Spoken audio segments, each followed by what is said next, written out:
আসসালামু আলাইকুম এভরিওয়ান। নিয়ে আসলাম তোমাদের জন্য বোনের মৃত্যু গল্পের ৮ নম্বর পর্ব। তো চলো বেশি কথা না বলে গল্প শুরু করা যাক। হঠাৎ মাইক থেকে একটা আওয়াজ এলো, আসসালামু আলাইকুম আমার প্রিয় ভাই ও বোনেরা, ভালো আছেন তো সবাই? সবাই সালাম নিল, সাথে আমিও নিলাম।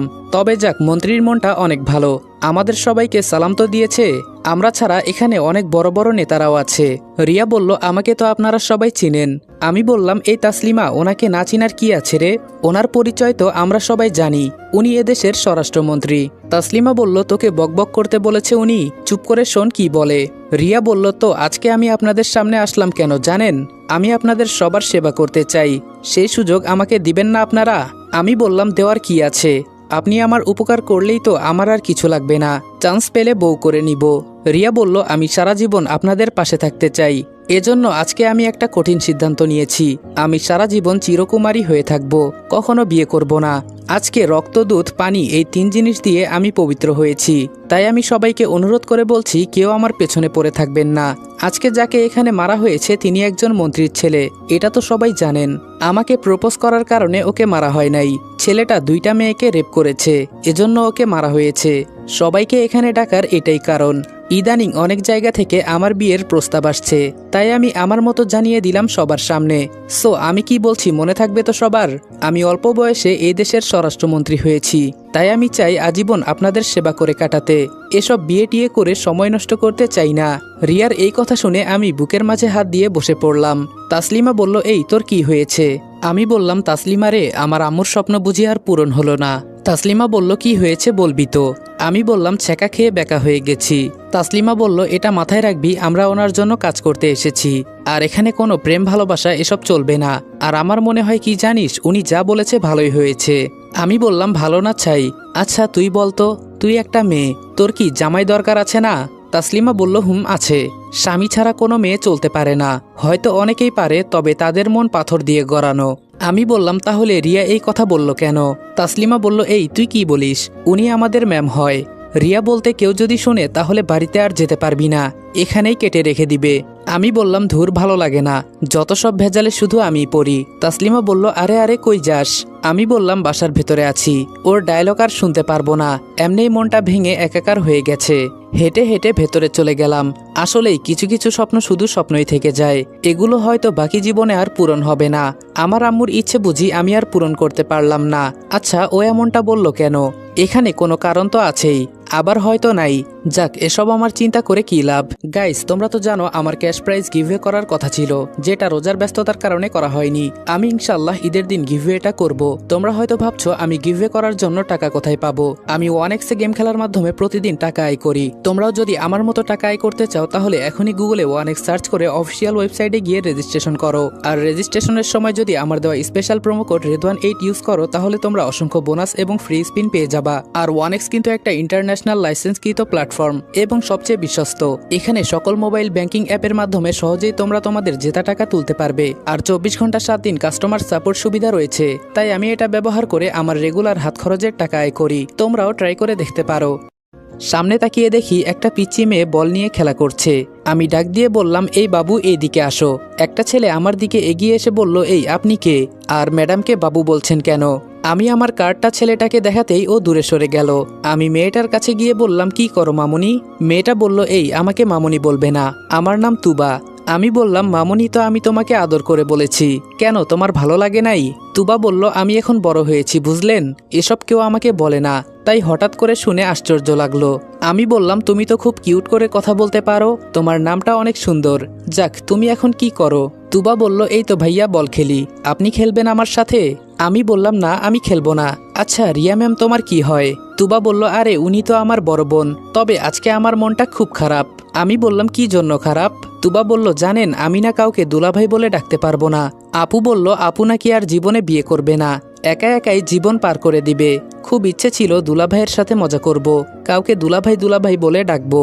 মনে মনে বললাম, তোমার আপুর কথা শুনে তো আমার মনটাই ভেঙে একাকার হয়ে গেছে। আমি বললাম, আরে এত চিন্তা করো না, আমি আছি না, আমি দেখে নিব। তুবা বলল, আপনি কি আপুর নতুন বডিগার্ড? আমি বললাম, হুম। তুমি জানো কিভাবে? তুবা বলল, বাবা বলেছিল। আপনার নাম কি? আমি বললাম যদি এখানে থাকি তোমার সাথে আবার দেখা হবে, তখন বলবো, কেমন? হঠাৎ একটা মাঝবয়সী লোক এসে বলল, তুবা ভেতরে যা।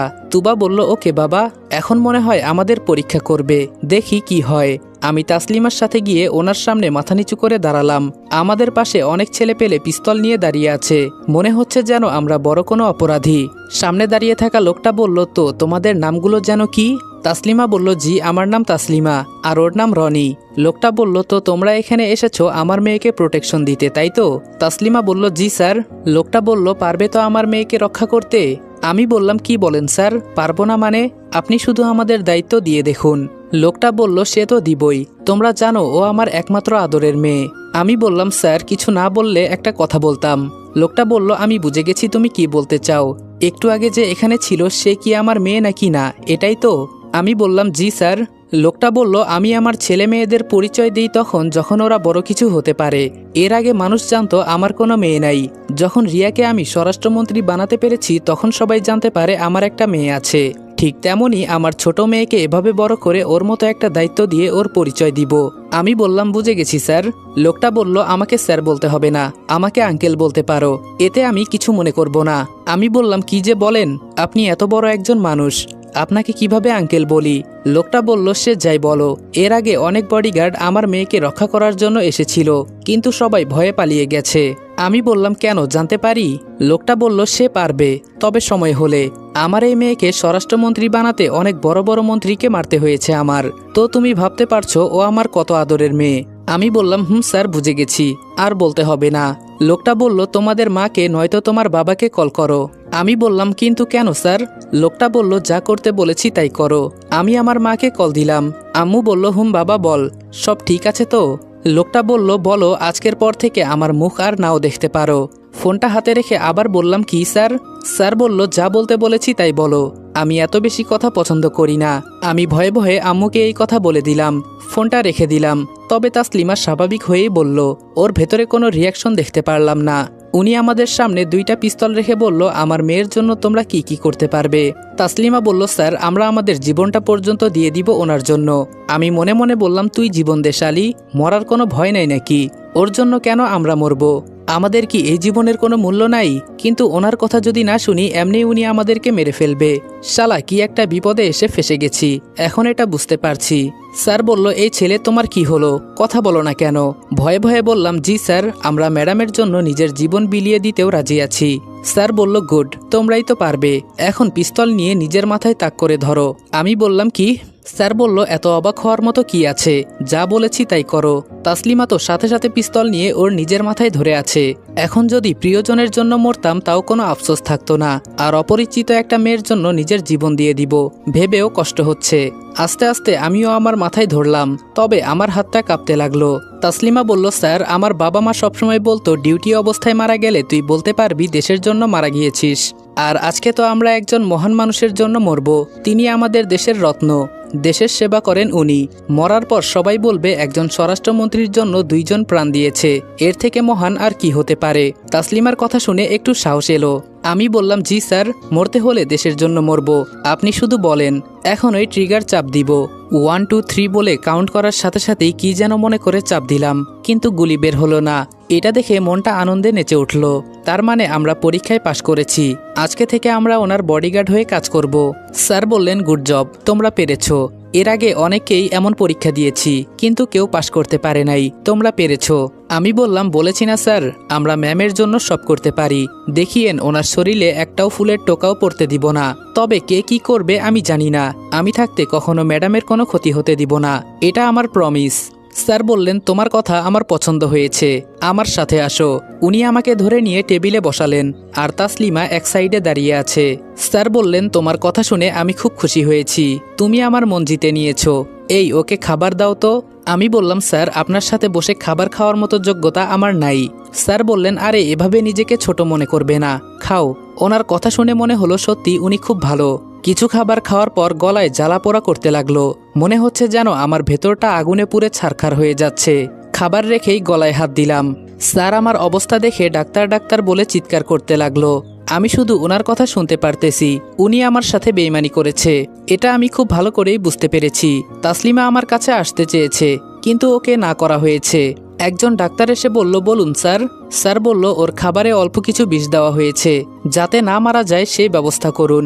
অমনি আমাকে একটা ইঞ্জেকশন দিয়ে আবার পুনরায় চলে গেল। আমার এখন কষ্টটা বেশি হতে লাগলো। গলায় ধরে বললাম, আমার সাথে এমনটা কেন করলেন? স্যার বললেন, আমি তোমাকে বুঝাতে চেয়েছি, যখন 2টা বুলেট তোমার 2 বুকে থাকবে, যখন তুমি এই ব্যথা সহ্য করতে পারবে না, ঠিক তখনও আমার মেয়ের এইভাবেই খেয়াল রাখতে হবে। তখন তোমাকে নিজের জন্য বাঁচলে হবে না, আমার মেয়ের জন্য বাঁচতে হবে। বুঝতে পেরেছো এখন আমি তোমাকে কি বুঝাতে চেয়েছি? এক কথা, আমার মেয়ের যেন কিছুই না হয়। এখন যেই কষ্টে আছো, এই কষ্টের মাঝেও আমার মেয়ের খেয়াল রাখতে হবে। বুঝা গেল? এখন যাও, আজকে থেকেই তোমাদের ডিউটি শুরু। ওর রুমের সামনে গিয়ে দাঁড়িয়ে থাকো। আর আমার মেয়ের যদি কিছু হয়, তোমাদের মাথাগুলো নিয়ে আমি ফুটবল খেলবো, সাথে তোমাদের পরিবারের গুলো হয়তো থাকতে পারে। আমি ব্যথা সহ্য করে বললাম, স্যার আপনি চিন্তা করবেন না, আমরা সব পারবো। তাসলিমা আমাকে নিয়ে উপরে চলে গেল। আমরা গিয়ে রিয়ার রুমের সামনে দাঁড়িয়ে আছি। তাসলিমা বলল, তোর খুব কষ্ট হচ্ছে তাই না?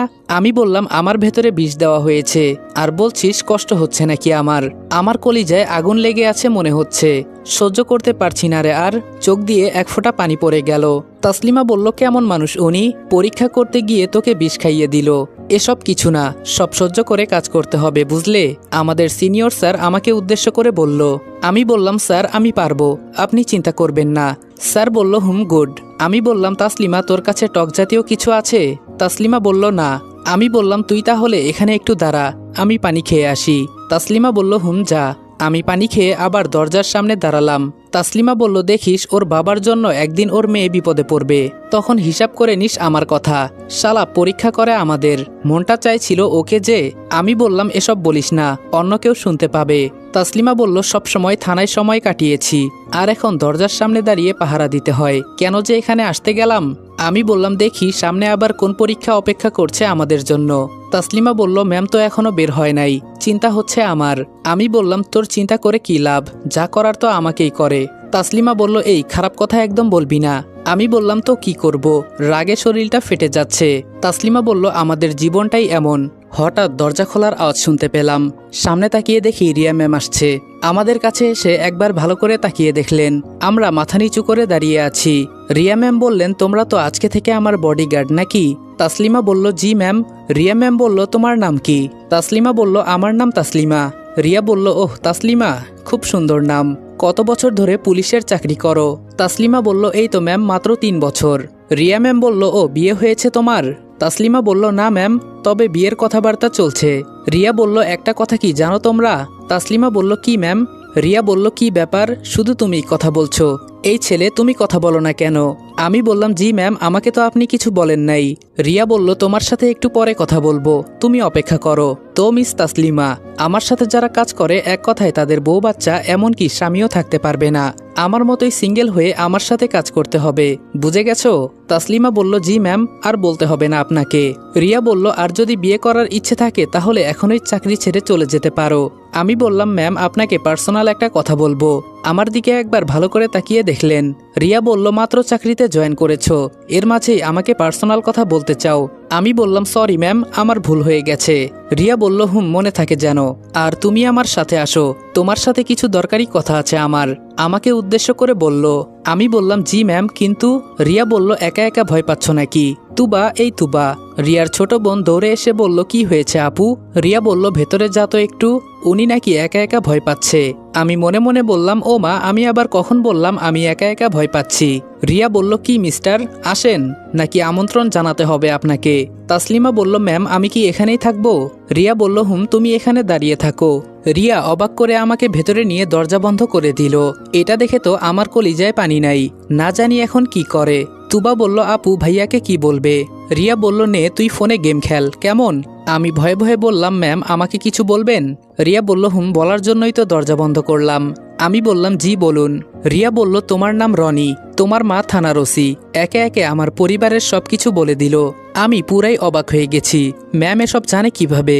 আমি বা আমরা পরিবারের কেউ তো ম্যাডামের সাথে কথাই পর্যন্ত বলি নাই। আমি বললাম, ম্যাম আপনি কিভাবে এসব জানেন? ম্যাম একটা হাসি দিয়ে বললেন, ওই চেয়ারটা নিয়ে বসো, তোমার সাথে অনেক কথা আছে। আমি বললাম, না ম্যাম, আমি এভাবেই ঠিক আছি, একজন স্বরাষ্ট্রমন্ত্রীর সাথে কথা বলছি, এটা তো আমার সৌভাগ্যের বিষয়। রিয়া বলল, আমার সম্পর্কে তো তুমি সবকিছুই জানো, আমি কি ঠিক বলছি? আমি বললাম না মানে। রিয়া বলল এত মানে করতে হবে না। তোমার মা আমার সম্পর্কে তোমাকে সবকিছু বলেছে, এটা আমি শিওর। সত্যি করে আমাকে বলো। দেখো আমি তোমাকে বিশ্বাস করতে চাই, তাই অবিশ্বাসযোগ্য কাজ করবে না আমার সাথে, এটা যেন মনে থাকে।